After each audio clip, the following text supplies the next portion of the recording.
Jethro, what have you got to say about that? I didn't bust it, honest. He's telling the truth, Mr. Drysdale. It was hanging in pieces like that when we moved in. Yes, sir. No, it's supposed to be like that. It was made that way. It's been like that for 200 years. 200 years? Hey, this house is older than it looks. Jethro! Oh, I plumb forgot. Granny wants to see you. Skedaddle. All right, Uncle Jed. Nice boy. His ma, my cousin Pearl, give me the notion to move out here. Well, I'm most grateful to her. Oh, but first, I wanted to explain about this priceless crystal chandelier. It was designed and made for Louis XV, hung in the Hall of Mirrors at Versailles. Napoleon Bonaparte planned campaigns with the light of that chandelier. Talleyrand used it. Wellington, Disraeli, Bismarck, Wilson. Mr. Drysdale, we're just plain folk. We don't mind a few things being secondhand. Getting back to my cousin Pearl, she's looking after the old home place for me. You ain't never seen my family home, have you? No, I haven't, Mr. Clampett. It's a dandy. Yes, those southern mansions are beautiful. I suppose it has the large white pillars. It did, but we bring them along and put them on the beds out here. No, you see, I was referring to wooden pillars. Oh, I ain't never slept on one of them. We had everything first class back home. Sure hope Pearl's taking good care of that place.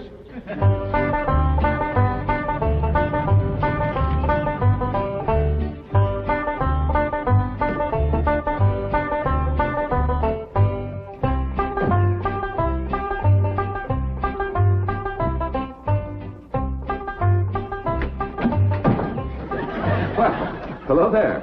Oh, why, you're Mr. Brewster from the oil company that paid Cousin Jed all that money for his swamp. 25 million to be exact. You ain't here to back out, are you? No, indeed. Your cousin's money is safe in the bank in California. I just thought you'd like to know that I heard from the bank, and your family arrived in Beverly Hills safe and sound. Oh, that is good news. My son Jethro drove him out, you know. Yes, I know he did. Oh, I have something here from the bank. I think you'll enjoy it. For me? They told me at your house I'd find you here. Yeah, well, I promised Cousin Jed I'd keep an eye on the old home place for him. It's a long trip from my house, but I'm glad to do it for Jed. That's nice of you. Yeah, well, you know, can I help you look for that money? What is the money? It's pictures of the estate that Mr. Drysdale, the president of the bank, purchased for him in Beverly Hills. Oh. Now, this is now the Jed Clampett estate. Land to mercy, look at that. Why, it's bigger than the state capitol. It's quite a change from this place, all right. What in the world is that? Oh, that's the swimming pool. Swimming pool? Yes, quite ornate.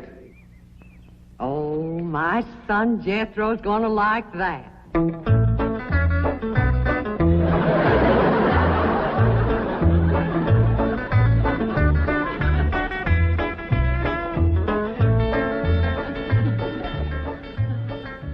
Granny, when we's done washing, can I go swimming here in the cement pond? Of course not. I don't allow nobody to splash around in my wash water. Ain't there no place else you can wash? This cement pond's the only water we got. Place ain't got a well, it ain't got a creek. Ain't even got a rain barrel to catch what comes out of the sky. Oh, and that banker fella seen me unloading your wash tub and scrubbing board. He said, why, you can throw that away. We don't use them things here in Beverly Hills. Now, you listen here to me, boy. I don't care how other folks live in Beverly Hills, but us Clampetts is gonna be clean. Yes, ma'am. May not have it as nice as we had it back home in the cabin. Right in the house and everything. But we ain't gonna lower our standards. No, ma'am. Here, wrench these things out for me. We gotta get this tub back to the kitchen for Ellie's bath. Yep. Being clean is a strict rule with your Uncle Jed. Let me look you over. Many the time we've been down to our last piece of fat. I'd say, shall I cook it to eat it, or shall I render it down for soap? He'd say no. Render it down for soap, Granny. The Lord will feed us poor folks, but we got to do our own washing. But Uncle Jed ain't poor now, Granny. He got $25 million. How long do you think that's going to last if we go throwing it away on store-bought soap? Waste not, want not. Now, here's a view of the entrance hall. My stars and garters. Why, it's a palace. Whoever would have thought that my cousin Jed would be living in an estate like this? Well, the credit is yours. You're the one who talked him into moving. Oh, well, I put the notion in his head. But it was really kind of Elly May he went. Yes, his daughter will have a wonderful life as a Beverly Hills debutante. Can't you just see that beautiful girl descending this magnificent stairway? I sure can.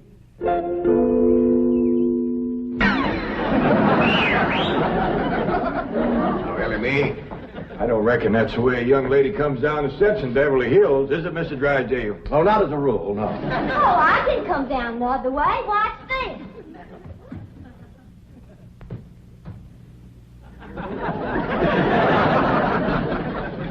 How's that? Well, that's not exactly what I had in mind. Well, show me. No, my secretary will show you. Oh, she's in town doing some shopping for you. Oh, what's she getting me? Well, now, that's going to be a surprise, Ellie, but it's some things you've been in needing, and they're going to be pretty, and you're going to like them. Things I've been a needing? A set of muskrat traps. A three-blade frog sticker? Nope. A ready-made slingshot. Now, Ellie, you way off the track. Now, you wait till Miss Hathaway gets here, and you'll see. Yes. Well, I'll be pushing along to the bank.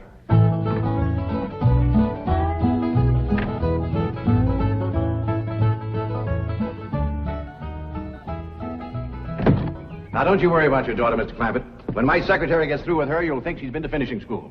I sure wish my cousin Pearl was out here, fixing Ellie up. She's a whiz at fancy sewing. Oh, is she a dressmaker? That woman can make anything. Why, she can pick up a handful of straw, and before you know it, she's made a hat. That's remarkable. So she's a milliner. Oh, she's a Clampett. Married a Bodine. I don't recall knowing the milliners. Milliners are women who make hats. That's Pearl, all right, but she's a Clampett. You talk about making hats. Pearl made herself a hat one time was shaped just like a bird's nest. And in there on the nest was this blue jay a-setting on her eggs.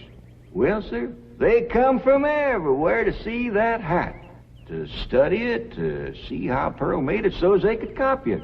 Boy, there was dozens of them from all around. Hat designers? No, blue jay.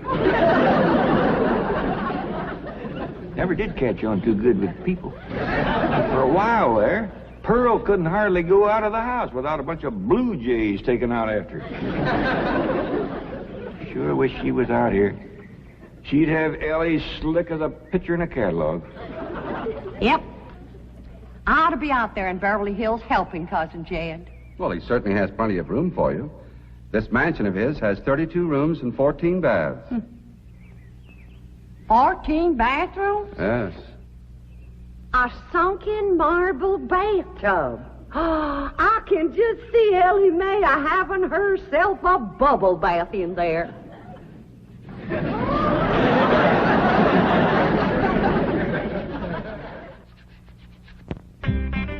I tell you, Mr. Brewster, the more I see of these pictures, the more I want to get out there and help Cousin Jed.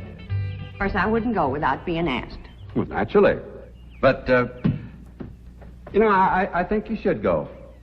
I've been asked. Well, now, it's not exactly my province. Well, why don't you telephone your cousin and talk to him? Oh, why, there ain't a telephone within 40 miles of this place. Nearest one, I guess, is at the International Emporium, clean over to Oxford. Well, I'll be happy to drive you over there. Oh, I couldn't let you drive me all that way just to use telephone. Busy oil company man like you. That's 40 miles. There's no trip at all in this car. No, I couldn't do it. Why, folks that see me riding in this big, shiny car with a tall, good-looking city fella, why, sure as the world, they'd think that... Let's go. Well, what about your horse and buggy? Oh, just untie Bessie. You go on home.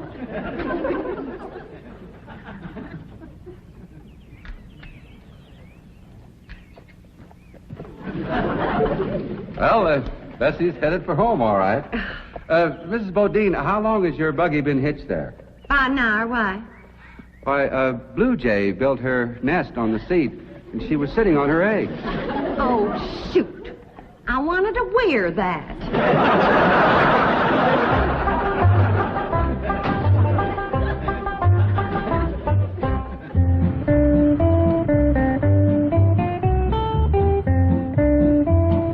And here's Miss Hathaway.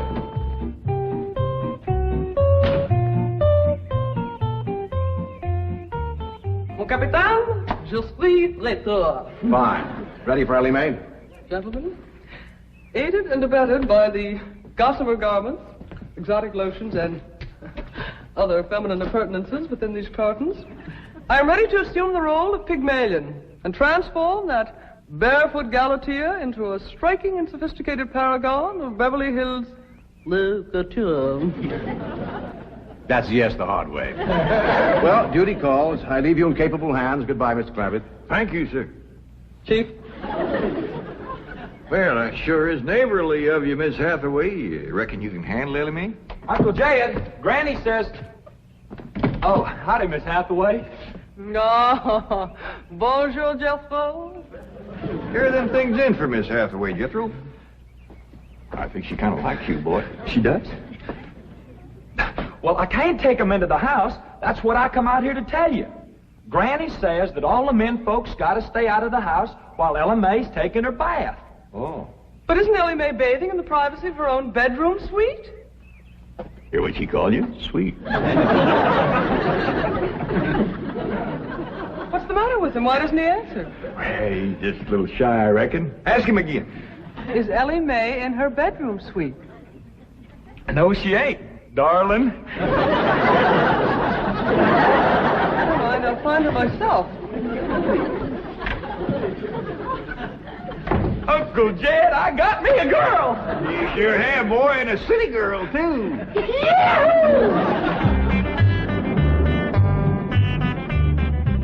Some city girls I were about. Jesso's such a good-looking boy.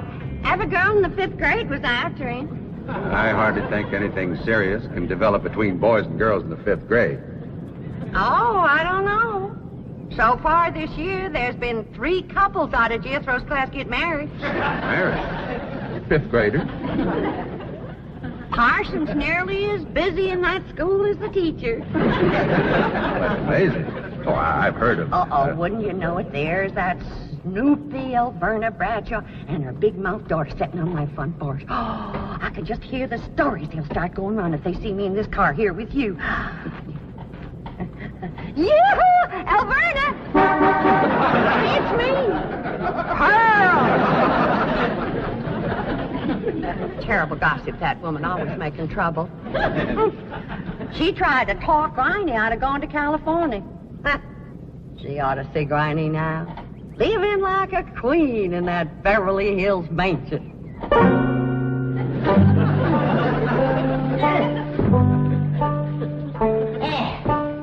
I should have listened to Elverna Bradshaw and stayed home. We had a pump right in the house. Didn't have to tote water a quarter of a mile. Oh, you ready to get rinsed off, Ellie? Well, not yet, Granny. Should have washed my hair. No. You better wait till I can catch some rainwater. That pond water smells like it's got medicine in it. I wondered why there's no fish in that pond. Yeah, I reckon that water killed them fish. But don't you worry. My lye soap will kill anything that killed them fish. Have you seen... What in the world's going on here? Well, there's a bath going on. That's what's going on. Howdy. But I don't understand. Well, then somebody ought to explain it to you, sissy woman. You see, first you heat some water. Then you put it in a great big tub like this. You put some soap in it, and then you get in it and you start to wash, and that's what you call a bath. Granny, you don't have to do this sort of thing in Beverly Hills. Don't you listen to her, Ellie. Ain't you ever heard that saying that cleanness is next to godliness? But of course, John Wesley said that. And I bet he didn't live in Beverly Hills. Here, Ellie, dry yourself off with this nice big bath towel. Ah, my girl. I'll rinse off that old lye soap. Lye soap. Did you say lye soap? That's right. I make it myself. But that will ruin this beautiful girl's delicate skin. I've been washing with it for 72 years. Look at my skin. It's like leather. Yeah. Nice, ain't it? Granny, I hope you will forgive my momentary bewilderment at this primitive form of ablution, but please let me explain. Well, first explain what you just said. Well, Ellie Mae has a beautiful big bathtub upstairs. Upstairs? It was hard enough carrying the water in here. I ain't going to tote no water upstairs. You don't have to. There's a big, beautiful... Haven't you been upstairs? No. Jed said that probably belonged to somebody else. Ain't that right, Ellie? Yeah. Paul said he heard tell that folks sometimes live one family right on top of another. But that's only in apartment houses. This entire house belongs to you. And each one has his own individual bedroom suite. Come along and let me show you. And also the lovely things I brought from town. Well, you go ahead. I'll be up directly. What all did you bring from town? Everything, Ellie. Everything from chapeau to pumps. Pumps! Praise the Lord. Now I won't have to tote water. Jethro? Yeah, Uncle Jed? Now, as you're going to be keeping company with a girl, is there any questions you like to ask me? What kind of question? Oh, about girls. How much you know about girls? They softer than boys. Yeah, I reckon. Generally speaking. And they shorter and rounder. Yeah? And the hair's longer and it smells sweet when you snuggles up to 'em. Oh, so you've been doing some snuggling, have you? I done more than that. Yeah, I reckon you better tell me about it. Who was she? Prettiest girl in the hills. Big Mouth Bradshaw. Well, Verna's girl. I hear tell she's kind of fast. Is she ever? Uncle Jed, I was walking past the cabin, and Big Mouth, she calls out the window to me. She says, "Howdy, Jethro." She says, "My ma's just made a big batch of cookies. Come on in and have some." And I says, "Sure your ma won't mind?" And she says, "Ma's gone, and so's Pa. I'm here all alone." Well, Uncle Jed, I was in that house before you could wink an eye. Can't say as I blame you. No sooner was I inside, the Big Mouth, she puts a music record on the phonograph machine and commences to sashaying around, a twisting and a turning. Dancing. Yeah, I reckon so. Anyway, she says, "Put your arms around me, Jethro, and I'll teach you the two-step." What'd you say? I says, "Listen, Big Mouth," I says, "here we are all alone. Your ma and your pa gone. And you think that I'm going to waste my time dancing?" I says, "Not me, sister. Bring on them cookies."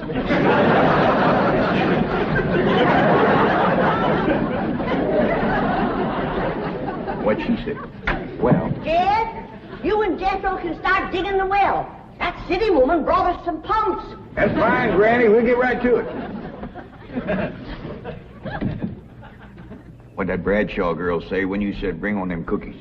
well, she just held up them cookies like this here, kind of blinked her eyes at me, and said, "Jethro, which do you think it tastes sweeter, these here cookies or my lips?" Well, Uncle Jed, right then and there is when I found out she was fast. I grabbed them 2 cookies, and it took me 2 miles to outrun that gal.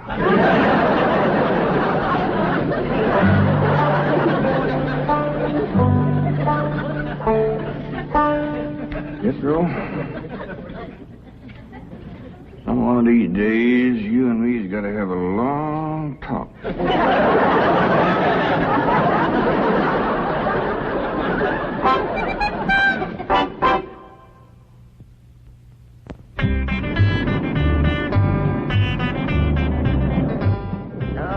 Yes, he's a lady killer, that bar mine. While Verna Bradshaw's daughter traced him all the way home one day. Sounds like Jethro has a lot of charm and sex appeal. Oh, he has. It's funny how a daughter can take after her father and a boy can favor his mother. Yes. I ought to be out there looking after Jethro. You know Jed's going to need him to help garden a place this big. Well, most Beverly Hills mansions have regular gardeners. And, of course, a complete sprinkling system. Sprinkling system? Oh, yes, indeed. That entire lawn is crisscrossed with underground pipes. Land to mercy.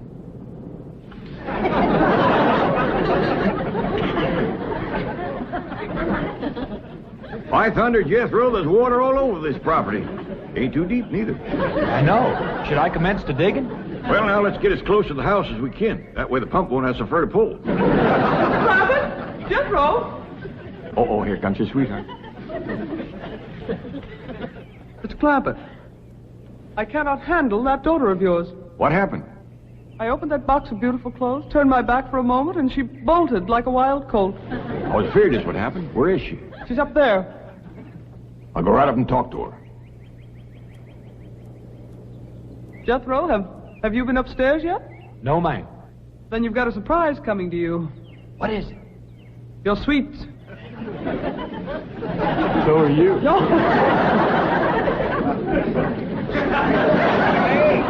Oh, howdy, Pop. Wait. I'm ashamed of you. Running off from Miss Hathaway. I didn't run away from Miss Hathaway. What'd you climb up here for? To cut a fork for that new store-bought slingshot she brought. Did she bring you a slingshot? Fanciest thing you ever did see. Just a minute, I'll hook it up and you can see for yourself.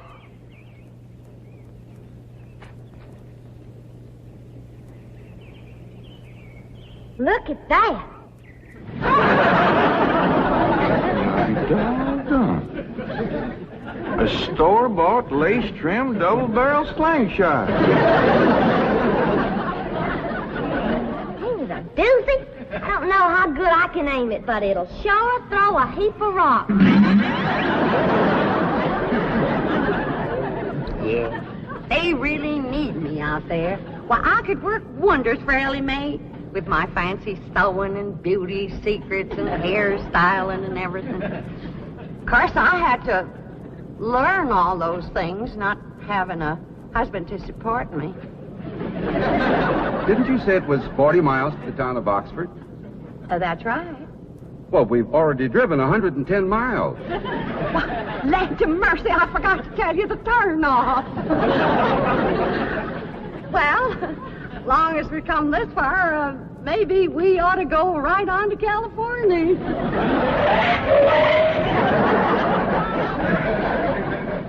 I tell you, Granny, there's so much water here, you could shoot a load of buckshot in that ground and bring up a dozen springs. I'll be right back.